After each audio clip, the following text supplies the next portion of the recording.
أعوذ بالله السميع العليم من الشيطان الرجيم بسم الله الرحمن الرحيم الحمد لله رب العالمين والصلاة والسلام على المبعوث رحمة للعالمين نصلي عليه في الأولين وفي الآخرين وفي الملأ الأعلى يا رب العالمين أوصيكم نفسي بتقوى الله عز وجل كما جاء في محكم التنزيل يا أيها الذين آمنوا اتقوا الله وقولوا قولا سديدا يصلح لكم أعمالكم ويغفر لكم ذنوبكم ومن يطع الله ورسوله فقد فاز فوزا عظيما.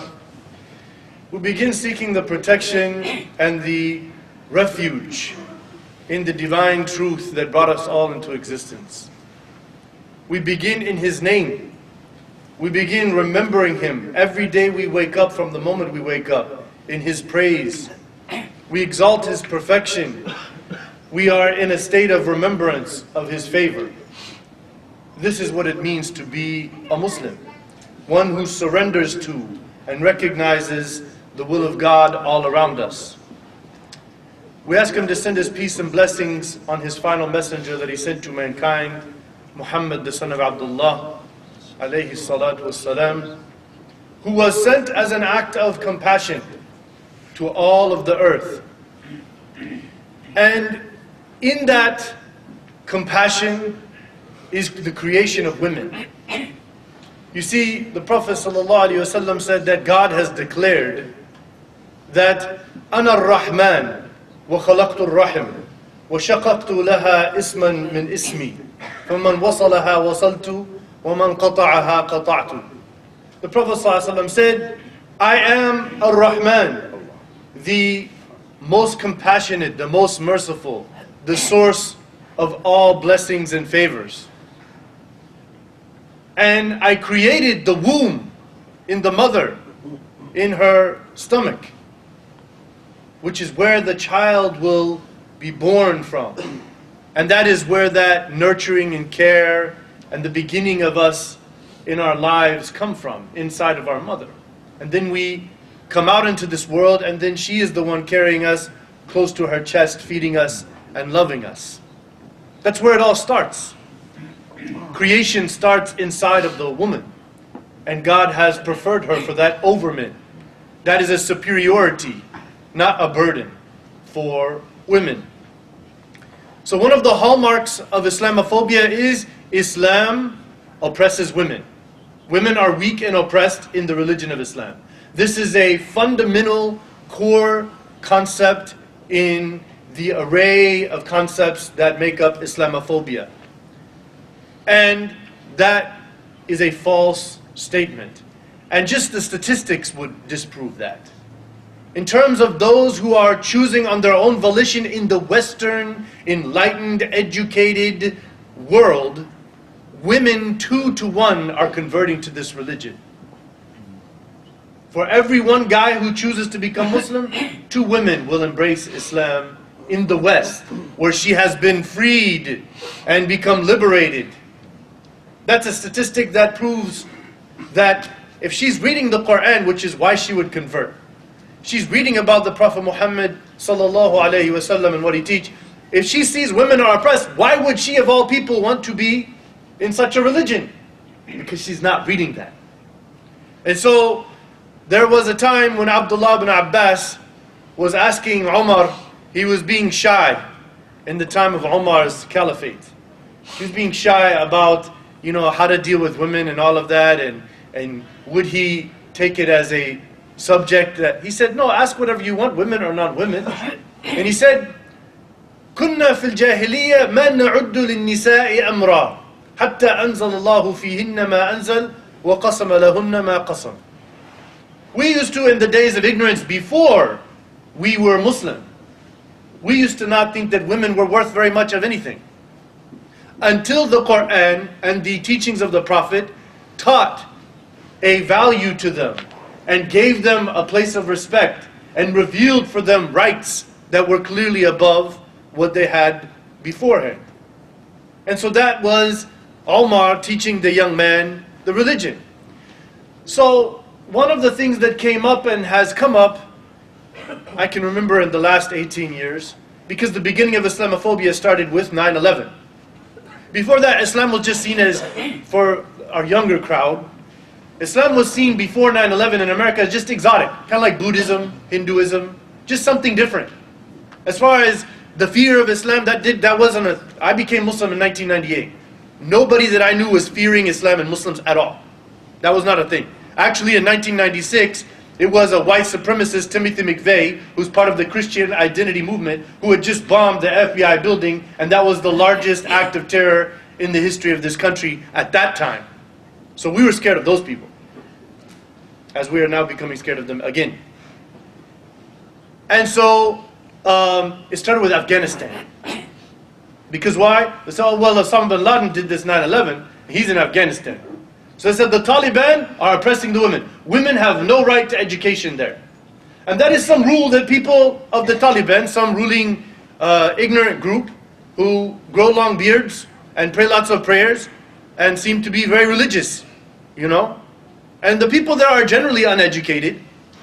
And so they assume these are the people of religion and they know their stuff. When in fact, we will see they don't know their stuff. So they were saying women should not be educated. They just stay at home and they just stay in their house and they just cook and, you know, then they'll grow old, you get married, make babies, and then take care of children in the house, stay in the house, and that's it. No need for you to get an education, no need for you to work and all of that. The Prophet ﷺ said in no uncertain terms, طَلَبُ الْعِلْمِ فَرِيضَةٌ عَلَى كُلِّ مُسْلِمٍ. And education is an obligation on every single Muslim. And the scholars of Islamic law have agreed. When there is a clear text, you should have another text to specify it. If you want to single out a group from something that seemed very general, like every single Muslim, kulli Muslim, then you would need to say illa an-nisa, right? Except women, or somewhere it said, and there is no such teaching. One time Salama, the Prophet ﷺ, some of the young orphan girls, they used to go around, and some of the servants, you know, they would come, they would love to go to the house of the Prophet, peace be upon him. So one of them, she's in Salama's house and she's combing her hair. And so the mosque used to be a place of central focus for the believers. It wasn't just like you go pray on Friday or something like that. So sometimes the Prophet ﷺ would call people to the mosque and it's not the prayer time. This is where they would gather. This was their city hall. This is where they would gather to have social discussions on community interest and so forth.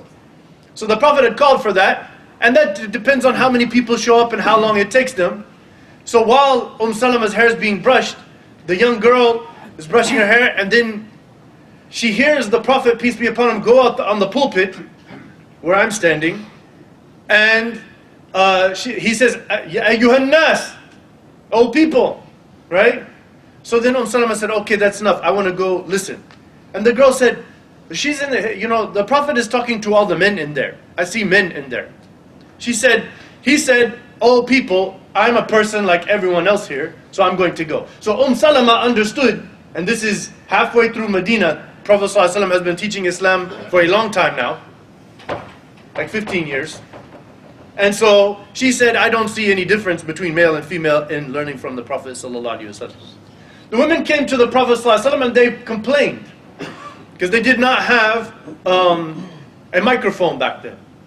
And so the women are in the back because of modesty and facilitation. Say she had a child, she needs to come in and out, to come in from here. Modesty and chastity, not to have physical touching, so that ideas other than spirituality start to happen between the worshippers. That's why it's like that. It has nothing to do with subjugation or any such thing. So the women came to the Prophet, they said, you know, sometimes we can't hear what you're teaching when you teach something. And many times after the salah, the men crowd around you. And we don't want to, you know, we're modest people. We're not going to be like, get out of my way and grab some guy by his arm. And so the Prophet ﷺ gave them specific times that he would come, teach them specific lessons, so that they would not be left out. One of the great tabi'een, his name is Ibn Jurayh. He is narrating that Ata told him, that Jabir ibn Abdullah told him that I heard the Prophet ﷺ that he used to give the Eid khutbah. And the Eid khutbah is always on the outside of the Medina area, in a closer area where between Quba, so that they could all gather large mass of people, because there used to be different mosques, even in Medina. And so the Prophet ﷺ would finish his sermon, and it was his practice to regularly go back where the women are, and then give another sermon, just for the women. Because in the Eid Salah, you pray the Salah and then you give the sermon, right? So after the sermon was done with the men, he knew many of the women did not hear. So he would go around, and then he would give another sermon. And so then Ibn Jurayh asks Ata as a explanation. He's seeking scholarly advice from a narrator of revelation. He said, is that something all imams should do? He said, yes, it is an obligation that men and women both get the message. No one should be left out. But yet now you see, and you can ask, why would Ibn Jurayh ask that question? Because patriarchy is a historical, sad phenomenon of human oppression, where men, because they're strong and they work hard and they are leaders, they tend to now start to make women out to be inferior and of lesser value, which is false in Quran and the Sunnah theology. And so now, in the time of Ibn Jurayh, less than 100 years after the Prophet ﷺ, there's this attitude, okay, those are the women back there, whatever. Shatnuhum, yani, that's their business. I'm a man, I stay with the men, those are the women. No. So Ata, who learned from Jabir ibn Abdullah, who is the close companion of the Prophet ﷺ and the third most narrator of all hadith, that the Prophet ﷺ's practice was. So he's telling him, no, it is an obligation that the women need to know just like the men in this religion. So what we see here is the concept of education and scholarship, and I've given a whole sermon before about Nafisa, which is one of the amazing scholars from the Tabi'at of the companions, and she was teaching in the Masjid al-Nabawi. She had a kursi.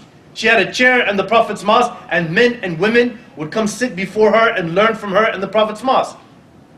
When she went to Egypt, there's a whole, Sayyidah Nafisa is now a whole giant mosque in Cairo, because it's a remember of her, and she's buried there. And that is, she's a great scholar of our ummah.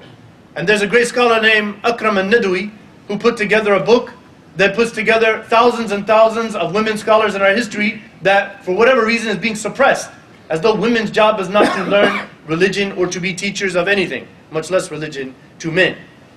And so this is just, unfortunately, we are in a time where our ummah is not very knowledgeable. Our ummah is just taking things on custom, and the people we're taking from were not very knowledgeable, and that's a 300-year reality we're in the middle of right now. If we embrace reality as it is, rather than be arrogant about our knowledge and our state of affairs, then we can grow and learn and reform ourselves according to reviving the example of the Prophet ﷺ and those great early generations. So in many customs, there is, this idea of the arranged marriage. Islamic law pays attention to custom and culture and respects that. So if indeed a girl has no problem, or a guy has no problem and does not feel oppressed or forced, but it's just the custom that they will bring the spouse, and then they will have the marriage, and they really don't even know each other, but they're all cool with that.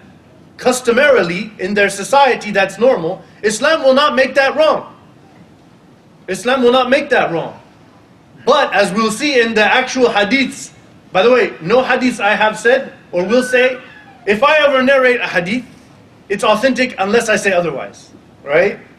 And generally I only narrate authentic hadith, so that way we can be sure about where we're getting our religion from. And so Aisha radiallahu anha, she was impressed by this slave woman who had converted. Her name was Barira. Barira had converted, and Aisha was in the practice of using her money to buy slaves and set them free, which is an Islamic teaching. So she told the Prophet ﷺ, I'm going to buy this woman here. And the Prophet ﷺ said, well, she's married to that guy. And she said, well, whatever is Allah's ruling on that, that's fine. So then she bought Barira, and she said, Barira, I'm going to set you free now. You are a strong woman. You carry yourself in a strong way. It's time, you move on your own and do your own thing. So then she said there are 3 rulings. We're not going to get into too much of the political or the juristic nuance, but one of them was that the Prophet ﷺ said, usually in the custom, the owner of a slave will marry them to someone, and the owner has the full authority over that. So, Barira, if you want to stay with this guy Mughith, then you can stay with him. If not, you're free to marry whoever you want. So then Barira says, well, if that's the case, I prefer not to be married to him. And then she starts walking away, and she's, going about her business, and Mughith starts running behind her. And he's like crying and carrying on. Why you just throw me to the curb like that? And the Prophet ﷺ tells Abdullah bin Abbas and Aisha, he's like, look at the poor guy, man. What is this? He clearly likes her. And so then he went to Barira. He said, is there any way you would take him back? And she said, listen to how, and this is a woman who was previously a slave, but look at her agency. Look at how she understood her dignity as a woman in relation to Islamic law. So she said, is that a command? Meaning, are you telling me as the Prophet Muhammad that you would want me to take him back? And the Prophet ﷺ said, no, la innama ashfa' lahu. No, I'm just trying to help the poor guy out. The Prophet ﷺ is just, it looks bad, he feels sorry for him, but the law is that she has the right to marry or not. So once the Prophet ﷺ clarified to her, right, and this also shows you that all of the Prophet's inclinations are not wholly to be followed no matter what, and then we should get hasanat for that. That's not many examples from the Sahaba that's an extreme attitude, right? The Prophet ﷺ is a human being with certain opinions, and he's also a prophet with revelation. She's asking, which is it here? You see, a lot of people don't get this point, And so he said, no, I'm just trying to help the poor guy. I'm not giving you a religious ruling here, right? And she said, if that's the case, I really don't want to be married with him. She has her reason, her business. She's not going to tell everybody her personal business. And then she went on. So it was her right to be married or not. There's the famous story of the wife of Thabit bin Qais. She came to the Prophet ﷺ. She said, O Messenger of God, I have to tell you, Thabit is actually a good guy. He has good character. I really have no complaint. He's not oppressing me in really any way. But I just don't feel like I can be a good wife to him. And I feel like I just really don't I'm not in love with him or whatever, right? And so then the Prophet ﷺ said, okay. So he went to Thabit. He said, Thabit, he said, this is what she said. And then he told her, he said, would you give him back your dowry? He had given her an orchard, for a dowry gift in the marriage. And she said, yes, I'll give him back this orchard. And then the Prophet ﷺ said, you should take it back and let her go. And then he took it back, and then they were divorced. You see? So Ibn Hazm said, if the woman asks for khula, you have to accept it because of this hadith. Because the Prophet commanded him. He didn't say, okay, Thabit, now, as the man, now you're going to deliberate. Do you believe that she's right in asking for such a thing? No, he said, from simple spiritual and rational logic, why would you stay married to someone that does not like you? Why?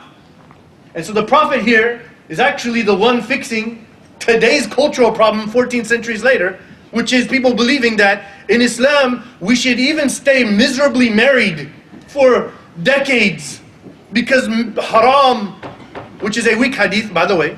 You hear it said time and time again that the most disliked permissible thing is divorce.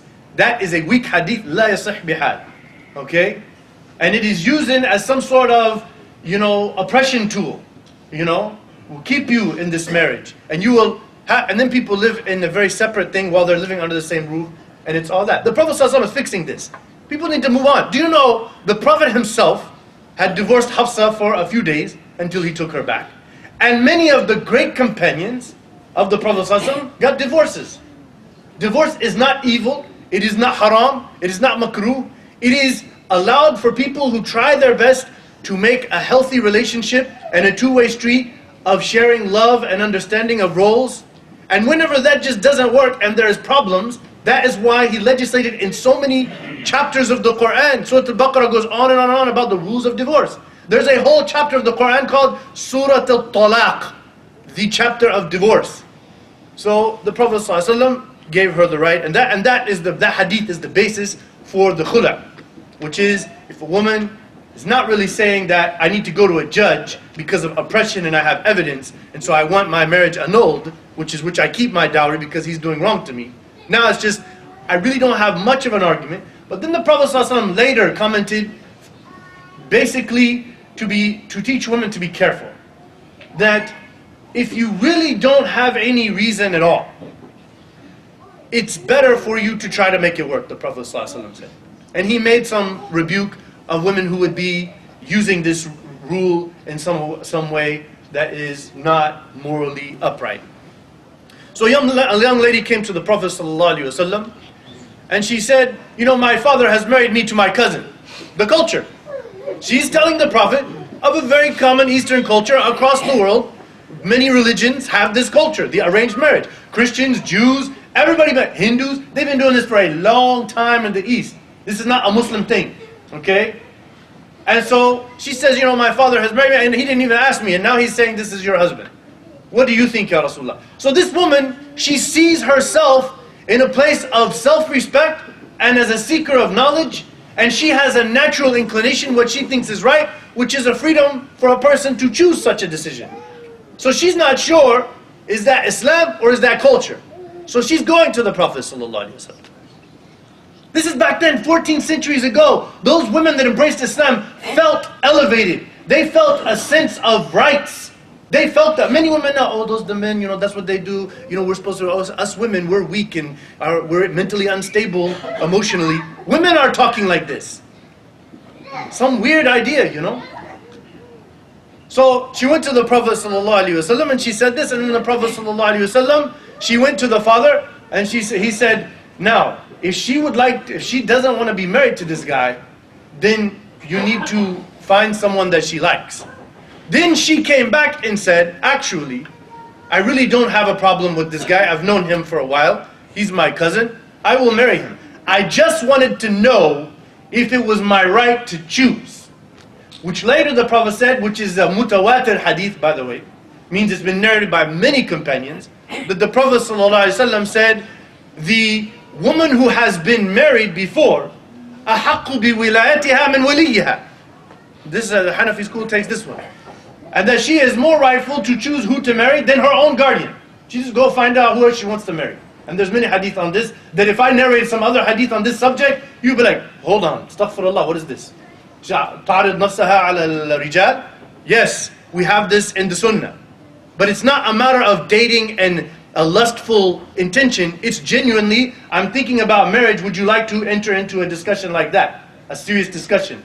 That actually happened among Sahaba, just so you know. But their piety, they understood exactly what's being talked about, and they did not have the wrong idea. So, the Prophet ﷺ said that if a woman is virgin and unmarried, then tusta'dhan. You must seek her permission. And idnuha sukutuha. If there's a marriage taking place, then her permission would be her silence. Now here's what's interesting. Doesn't that indicate that she's probably there at the marriage ceremony? How could she be silent about something she's not even there? You see what I'm saying? So now the Prophet is actually changing the discourse, which is now in modern cultures, they will have a marriage and the woman will be nowhere to be found. This is not what the Prophet was teaching, sallallahu alaihi wasallam.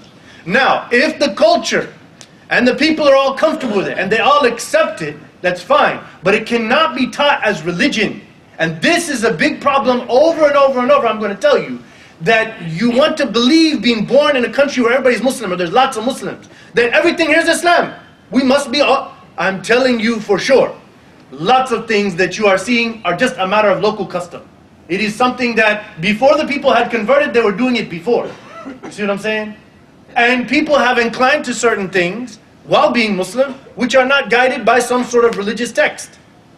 A lot of people do not get this point. And that is where a lot of the confusion happens. So, her right to the political process.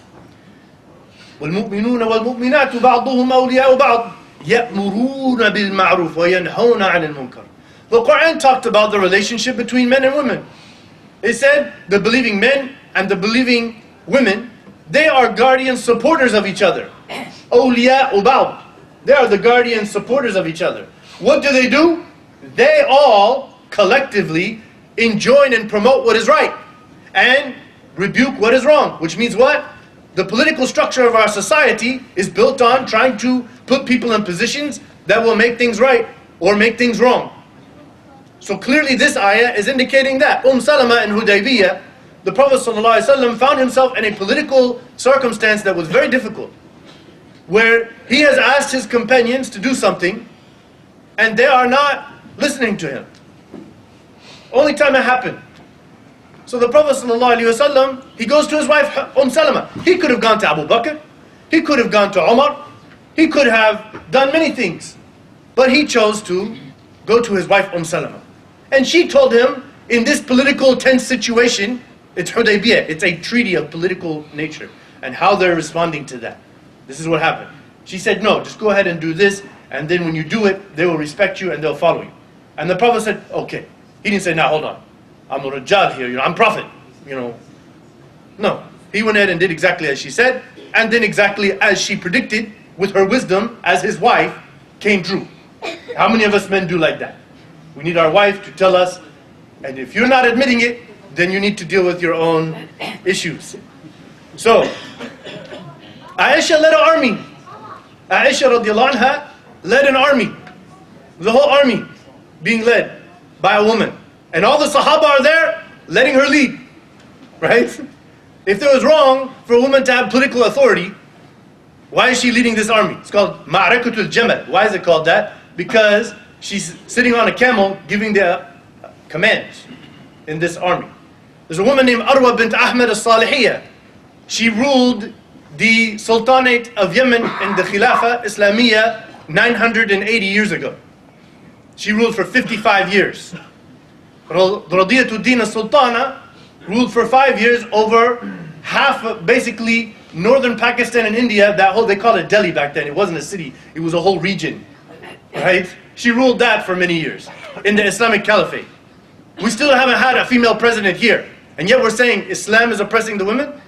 I think we need to reassess who's deciding these things. The Quran praises Balqis. It praises her. The Queen of Sheba. Right? It talks about her being a great leader and having a great authority. And she ends up converting to Islam. She's consulting with her people and her council. So when the hadith of the Prophet ﷺ, which we could go into a long detailed explanation, لَنْ يُفْلِحُ قَوْمٌ وَلُّوا أَمْرَهُمْ إِمْرَأَةً. Somebody thinking, he doesn't know that hadith. So the people who decided to give their authority to a woman will not succeed. That's a hadith. But if you read the context of the hadith, you will see why many scholars said, including Ibn Hazm al-Andalusi and others from our history, this is specific to this situation. Because what happened was, Persia was a big giant empire, and Persia had internal fighting. And so one of the rulers, the Kisra, he was killed. And so then they said, well, she's the oldest daughter and he has no sons, so we're going to just put her in the rulership. So the Prophet ﷺ heard about that, and he's commenting on the whole political dynamic. You have this giant empire, you have all these responsibilities and rights, and so they just randomly pick a girl for no really qualifications or anything, right, to be their leader, right? And this is not going to be success for them. You see? So that's what many scholars, they said that. But the majority opinion is to be the president or ruler versus being a political figure is allowed. So the Islam is not oppressing the women in any way. أقول قولي هذا وأستغفر الله لي ولكم فاستغفروه فإنه هو الغفور الرحيم.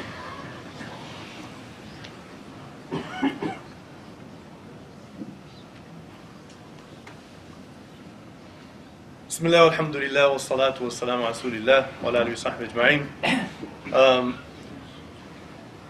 Just give me 3 minutes, inshallah. So the story is, Islam is saying that women inherit half of men. Right? Didn't it say that in the Quran? The Quran is not talking about a general teaching of the religion. It's saying, if you have inheritors, for example, brothers and sisters, sons and daughters, you see what I'm saying? Aunts and uncles. When you have them from the same category, then if there are 2 of them, then he will get double what she gets. Right? Why is that is the question. Islamic law, till this day and forever, does not require a woman to ever have to work a day in her life.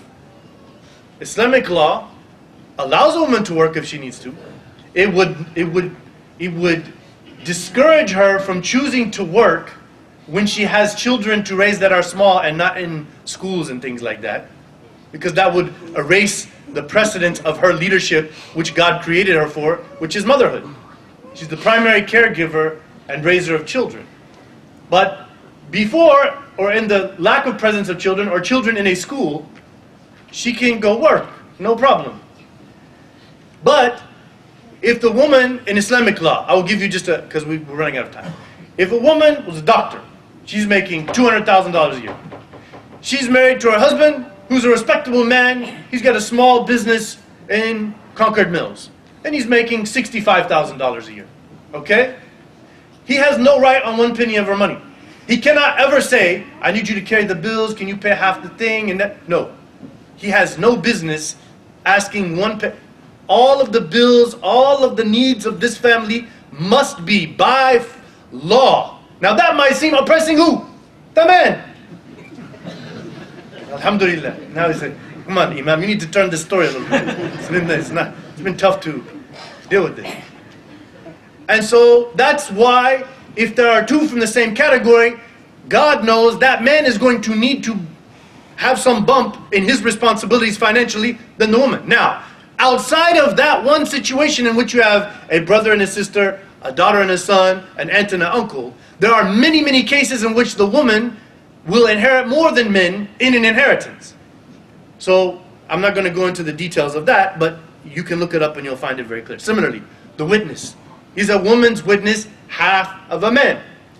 So it says in the Quran, before you go throwing ayahs around, make sure you know what you're talking about. Muslim or non-Muslim, right? This is not what it's saying. There are many situations in the Prophet's own judgment where he took the witness of one woman on something and no man, right? And there are some situations when he preferred some men. And in this ayah, it's talking about a financial contract. So in Islamic law, you have something called the illah, the justification for the ruling. Why is the ruling there? Is Allah just making random rules? That's how our kids understand it. It makes them not very religious. So all these rules. And then when they're asked about why is the rule, they're like, because we said so. That's not convincing. That makes me seem like the religion is just some sort of, irrational, irrelevant concept. No, alhamdulillah, he is al-Hakim. He has a reason. So the scholars, some of them did say, because they think women have some weaker way of dealing with witnessing because of their emotions. Some scholars said that. That's their opinion. But many scholars, long before America and modernism and westernism, we don't need any of that to fix our problems. They said it's because of khibra, that women are not known historically to be generally involved in big business transactions and dealing with that. For the most part, culturally, when the Quran was being revealed, and all over the world for centuries before, mostly women are not in the business of financial transactions. So therefore, it's a matter of experience, why this ayah was there. So if the woman has her MBA from Harvard, okay, and the man is working in a restaurant, atmosphere, not that there's anything wrong with that, right? And then we have a contract, I'm taking the girl with the MBA all day over him. I don't even need his witness in this thing. He has no idea what he's looking at. He can cook me some awesome food, which in that case I'll take him, even though he's man, So this is Islam. And then, we ran out of time. There are many more examples, but I can tell you for the one that studies this religion in depth. And I warn you to think studying the religion is going on Google and looking stuff up. If you go on Google and look stuff up in English, you're going to get two main resources: Saudi scholars and Deobandi Indian and Pakistani scholars. These are, and I'm with all due respect, two of the most narrow-minded schools of thought in the history of our ummah. We have a rich, vast legacy long before there was such a thing as a Deoband or a Pakistan or a Saudi Arabia. Long before those things existed. We had this rich exchange of ideas and scholarly analysis that we are in a time where it's not emphasized because of you're living in the Muslim world. And you don't get into the medical school, the engineering school, the architecture school, the agricultural school. They put you in the religious school. That's the situation we're in. So now many of these religious people, somebody starts talking from the real religion, they're like, no, we memorized these rules back in school. So I warn all of us to be stagnant in religion. And I advise and I hope that we're all inspired to see in the example of the Prophet ﷺ as he learned from on high, that there is an example that is great for this world and will solve all the world's problems and balance out all of the different extremes that we're seeing in our modern Western society. Because there is lots of extreme behavior in our modern Western society. And our religion has solutions for that. From a principled, theological, methodological standpoint. So I ask Allah to guide us, forgive us, give us the light of His message, inspire us by His beloved Prophet ﷺ, raise amongst us leaders who will stand up with the torch of justice and compassion and humanity, who will establish wisdom and goodness in society, who will be the people who are representative of this message and showing the light of this message by word and deed.